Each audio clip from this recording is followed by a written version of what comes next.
Afterward by Edith Wharton. Part 1.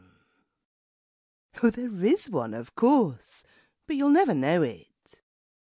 The assertion, laughingly flung out 6 months earlier in a bright June garden, came back to Mary Boyne with a sharp perception of its latent significance as she stood in the December dusk, waiting for the lamps to be brought into the library.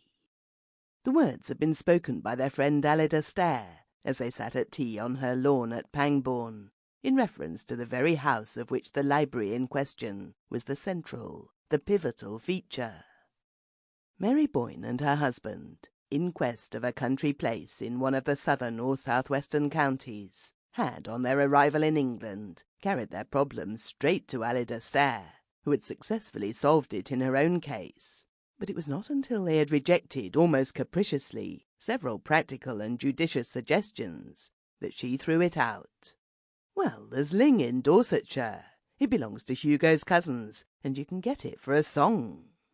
The reasons she gave for it being obtainable on these terms, its remoteness from a station, its lack of electric light, hot water pipes, and other vulgar necessities, were exactly those pleading in its favour with two romantic Americans, perversely in search of the economic drawbacks which were associated in their tradition with unusual architectural felicities.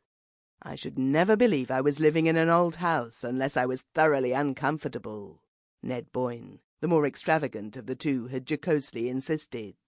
The least hint of convenience would make me think it had been bought out of an exhibition, with the pieces numbered and set up again.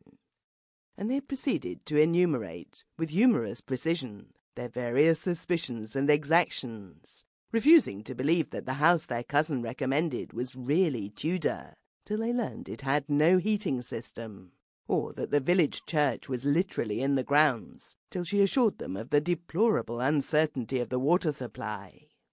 "It's too uncomfortable to be true," Edward Boyne had continued to exult, as the avowal of each disadvantage was successively wrung from her.